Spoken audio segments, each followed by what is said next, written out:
The federal government at the weekend commenced the controversial demolition of properties on the right-of-way of the over 15 trillion naira Lagos-Calabar coastal highway.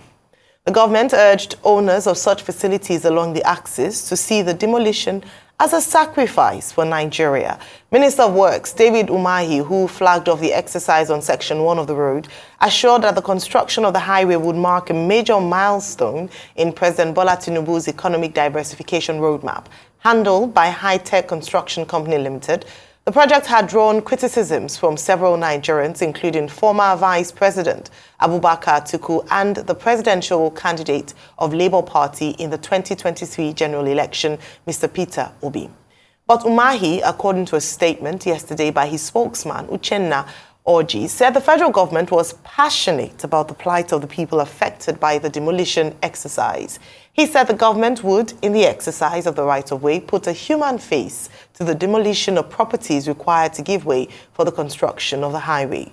The minister noted that the federal government was considering the most economically viable way to pass the coastal road without much damage. He reassured that there would be no delay in the payment of compensation to the property owners entitled to compensation, but solicited their cooperation to the timeline of the demolition exercise. Right, Rufai, this morning we have Leila and I believe Ayo on ground. And hopefully in the course of today's show, we'll be able to speak to them to see what the status of things are live at Landmark. But let's talk about this story this morning with regards to the fact that work has begun. The minister has made some statements, including here on the morning show. What do you make of the story today? So this is a country that in one breath says it wants investors to build its country and economy. But this is another country that demolishes a pioneer in the hospitality sector. Prior to this time, that area was filth until Landmark bought it over and turned it around. All these years, the government did not deem it fit to do anything around there. Now you have a coastal road that the initial route has been contested, that it was not even supposed to pass through that area, and that you could have rerouted. But now you have something that is going on there that it's finally encroached into businesses around that route, and they are being demolished. This is a business that pays billions in taxes. Cumulatively, other businesses, they also pay billions in taxes, and the employment. So you've taken that out, you've taken the beachfront out, and you've currently gone in there to demolish. This is also a contract that is very nebulous. I keep asking, what's the rush about doing 47 kilometers of road for over $1 trillion? And you wonder, what was the tender competitive process? Although the minister came to say that it was only the company High Tech that had real capacity to be able to do it. And it was passed on by BP. Yes, I have the document here that it was passed on by BP. But the question is that the best possible solution? Couldn't we have had other people to reduce the cost of this 47 kilometers of road? Because initially, the project cost as requested was supposed to be 1 trillion, 100 billion, 771 271 87.01. That's 1 trillion 101 billion. But the BP reviewed the contract cost to 1 trillion 67 billion 887 million 381,148 naira and 60 kobo only, inclusive of 7.5% VAT. The president approved the first phase of the project, and the road shall be funded by the federal government. So at a time where we have other roads that need to be done in the country, we're spending just 1 trillion on 47 kilometers of road. And it's also hampering pre-existing business. Look at that wall that they're pulling down. Do you know how much that will have cost the people to be able to build that?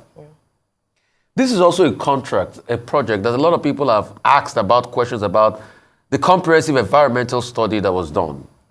It was just on Saturday, April 20th, 2024, that the Federal Ministry of Works said they were going to have a Lagos-Calabar Coastal Road Project Phase 1, invitation letter for scoping workshop of ESI and RAP studies of the Lagos-Calabar Coastal Highway. So people are asking about, okay, what's the comprehensive ESIA has been done as regards the project?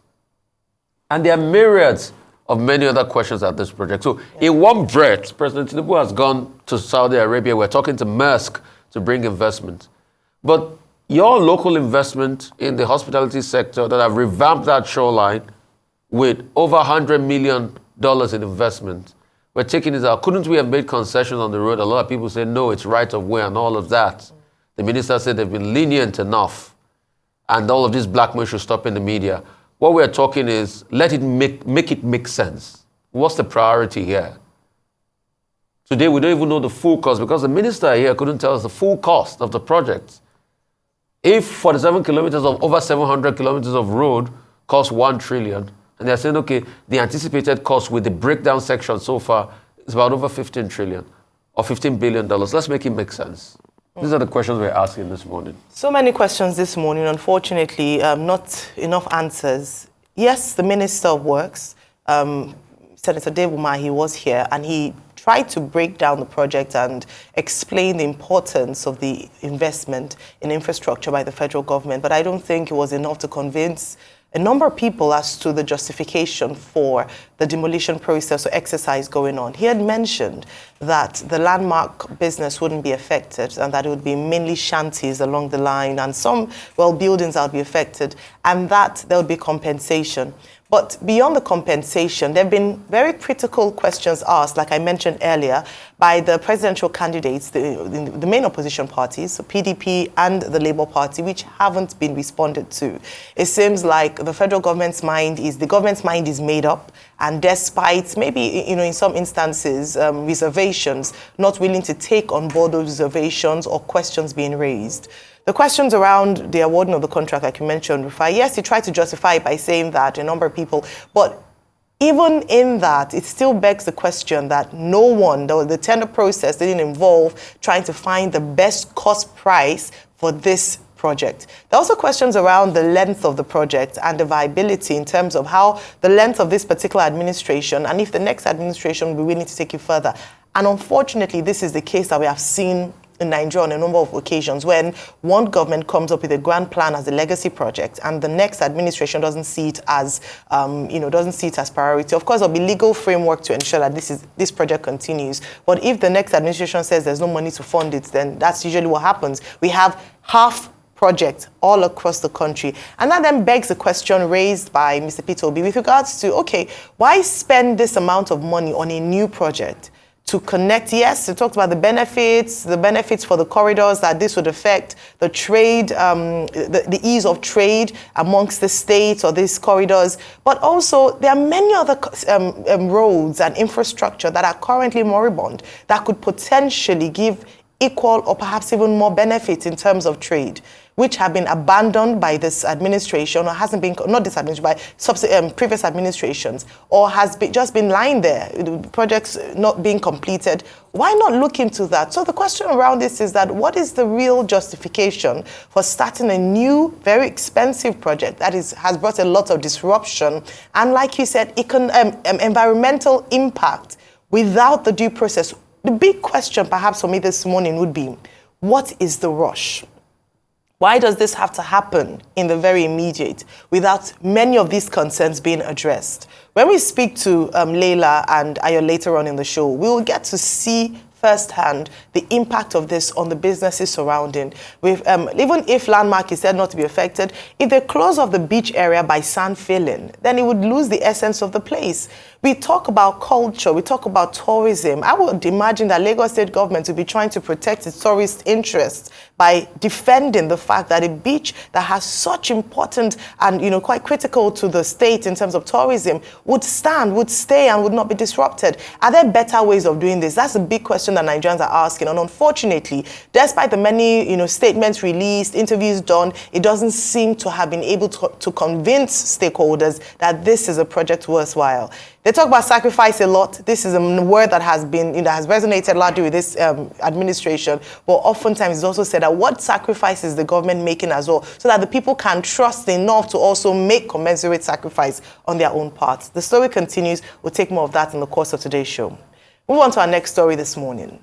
The current petrol scarcity in Abuja and several other states in Nigeria worsened at the weekend, with motorists keeping vigil at the few filling stations that were open for business at the Federal Capital Territory.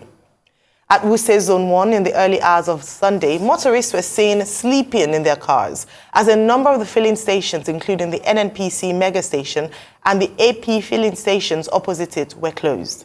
However, when the facilities opened, some of the fuel queues had extended over 1 kilometer, with drivers who could not wait in the lines for as long as 5 hours, buying 10 liters of petrol at the black market rate of 12,000 naira. Aside Abuja, Nasarawa, Niger and other states close to the federal capital were affected by the petrol supply challenge, leaving many commuters stranded. Motorists besieged the few filling stations, including NNPC, resulting in long queues on Obasanjo Way, Zone 1, Conoil, as well as Total filling stations opposite the NNPC headquarters in Abuja. All right.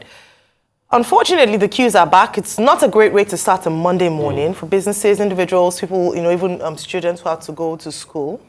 And of course, we also see the queues in Lagos now. I don't know how coming to work was for you this morning, Rufai. Yeah, it was hectic. And I heard something today, just before I hand over to you, that Nigeria has modified the behavior of people. There's this trust deficit. I was speaking to someone earlier, and he said that he has to ensure that reserve is half tank for him, because anytime situations can change. I thought that's quite a sad thing, that we have to modify behavior because of the lack of trust in agencies or government to fulfill their responsibility. You take on the story. Truth is, even that person that said he has to modify behavior is already late, because hitherto Nigeria is always disappointed. Right? The leadership was always disappointed.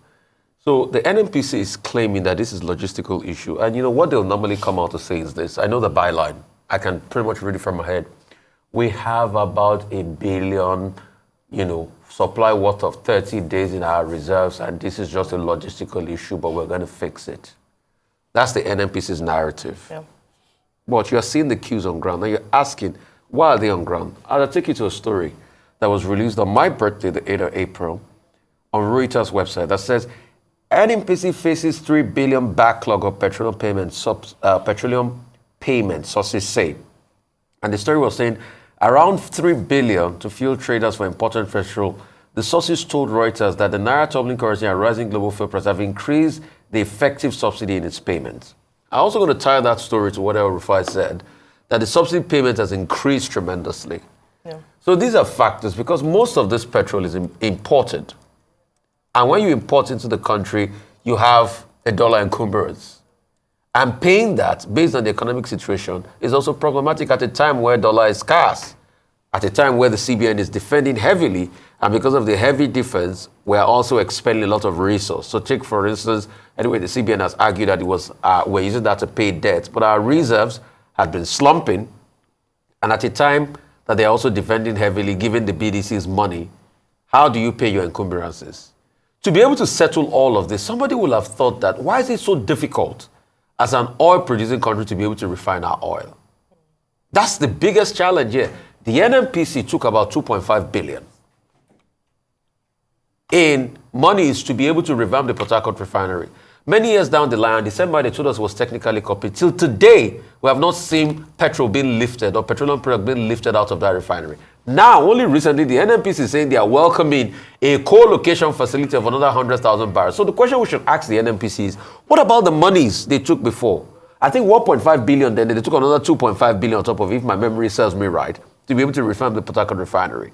They keep showing us pictures. In fact, they go on television, they show us pictures, and this is happening and everything. We don't need the pictures. Fool me once, I'm a fool. Fool me twice, I'm stupid. Show us the petrol lifted from the NNPC, refineries, to the pump so that people can buy.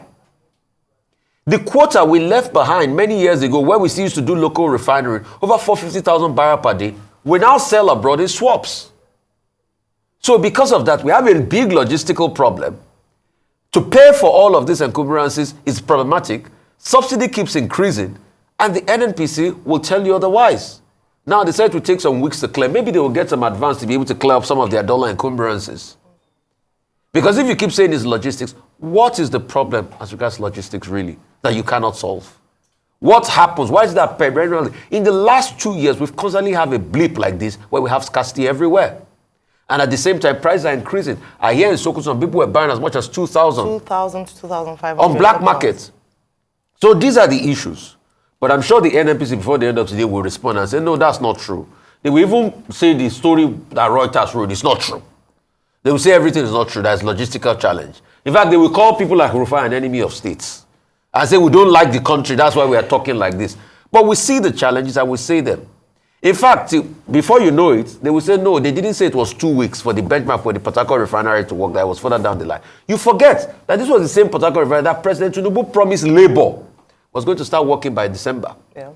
This was part of the agreement to sweeten the deal for Labour when Labour was threatening strikes and all of that. Thank you for bringing up the agreement. Today, Labour has been decapitated because they've been able to go through the ranks of Labour and severed Labour. So you don't have any reaction again. So once they hold the civil society, they hold the element of state, they call media liars and everything. It's a free fall of this madness. And the people get to suffer. That's what we're speaking for you, the people watching us this morning. And let me start from where I ended with regards to sacrifice and the fact that this government keeps asking the people to make sacrifices. Unfortunately, we keep making sacrifices, and even before we were asked, people had been making sacrifices being Nigerian. And in fact, the second name or the second title of being Nigerian is sacrifice. We are sacrificial people. We have endurance. There's a lot of tolerance. It takes a while. We've taken so many things, and so if we want to talk about sacrifice, I don't think that's what the government should be preaching to the people. We understand sacrifice. We have been sacrificing for this nation, or the people have been sacrificing for this nation for as long as one can remember. Now let's talk about the fuel scarcity. It's sad because not just in the FCT, Lagos this morning, and you can imagine what a Monday morning in the commercial capital looks like, and of course in the seat of power in Abuja. If you look at the amount of money, I wish you could measure the amount of money, maybe Rutus would help us with that, the amount of money lost in terms of businesses as a result of the spate of fuel scarcities experienced in the last maybe 4 or 5 years. It would be mind-boggling because it disrupts activities, it increases prices of things, and that's what a lot of people are saying we're suffering. The president has gone on to say that some of the tough decisions he's made have been for the benefit of the people. But unfortunately, we don't seem to see the benefits. We don't seem to see the light at the end of the tunnel. One of the things of the removal of fuel subsidy was, number one, of course, to take away that corruption whereby people were claiming for what they didn't do, but also to perhaps even stabilize the real cost of prices and have a supply that would not be hampered and even see less scarcities. Unfortunately, during this administration, I believe this is the second or if not third scarcity since this administration. Third or fourth scarcity. Occasioned by subsidy gone. That was the earlier one. Yes, when the price rose up to so in less than 1 year. 7th December. No, we didn't have one in December. That was a win for this administration. Okay, they had praised that. There was one just at the tail end after yes, December. So recently before this one. Second or third scarcity. Yeah. So at some point you have in Abuja, but you wouldn't have here. Yes, so in different spots. Abuja has been more pervasive and parts up north, yes. Up country. So what they have said, and just to assure people, because again there would be panic buying. Once you see the queues, 1 or 2 extra cars on the queues, people start rushing out, and then it causes even more madness. I'll take the word of the NNPC this morning, where they've said that it was a logistics issue, and that by this morning, a lot of these, and the reason for the gap between Thursday when the first statement was released and now is the ability of the petrol marketers, the sellers, to be able to get the product. And even though they have product with them, until they get new supply, they wouldn't. Some of them would hoard, some of them wouldn't pay, or some of them won't hike prices, take advantage and hike prices. Let's talk about that as well, because Nigerians sometimes are the problems of Nigerians. People see vulnerable situations and take advantage of it by hiking the prices and making life more difficult for the people. So let's watch till the end of today. What they've assured is that by the end of today, things should normalize. It's not going to be acute. It's not a critical situation. They've been able to handle it, and hopefully we should get that supply that will then reduce the queues and also, of course, bring the prices hopefully to a standard that is normal. What they've also said is that they haven't increased the price sold to marketers, that's the NNPC. So nothing has changed in terms of their prices. Therefore, it shouldn't amount to an increase in prices, except, of course, people taking advantage of the fact that there's scarcity and using the opportunity to make extra money in this situation. We'll watch till the end of the day and see how this pans out. But hopefully, Nigerians can heave a sigh of relief when those products come back into the market and are being sold. But again, and I know our guest is going to be talking about that, but just this sacrifices, just this fact that these policies that have been introduced, unfortunately, haven't brought on the much desired change that Nigerians are looking forward to. They say it wouldn't happen immediately, but this is almost 1 year down the line, and we see what has happened in terms of the effect on the lives of people. All right, let's move on to other news making the rounds this morning. President Bola Tinubu has said that last year's removal of fuel subsidy and current efforts by his administration to manage Nigeria's foreign exchange market were necessary steps that prevented the country from going into bankruptcy. Vice President Kashim Shettima departed Abuja yesterday to present or represent President Bola Ahmed Tinubu at the crucial International Development Association Heads of State Summit taking place today in Nairobi, Kenya. The high-level gathering being hosted by Kenyan President William Ruto will see African leaders unite to call for an ambitious replenishment of the World Bank's International Development Association concessional lending arm. On the foreign scene, Boge Brende, president of the World Economic Forum, while giving a stark outlook of the global economy, warned that global debt ratios are close to levels that are not seen since the 1820s, and there was a stagflation risk for advanced economies. Local Chinese authorities have removed restrictions on Tesla cars after the company's China-made vehicles passed the country's data security requirements. The breakthrough came as Tesla CEO Elon Musk arrived in Beijing for an unexpected meeting with Chinese Premier Li Qiang amid the first major auto show in the city in 4 years.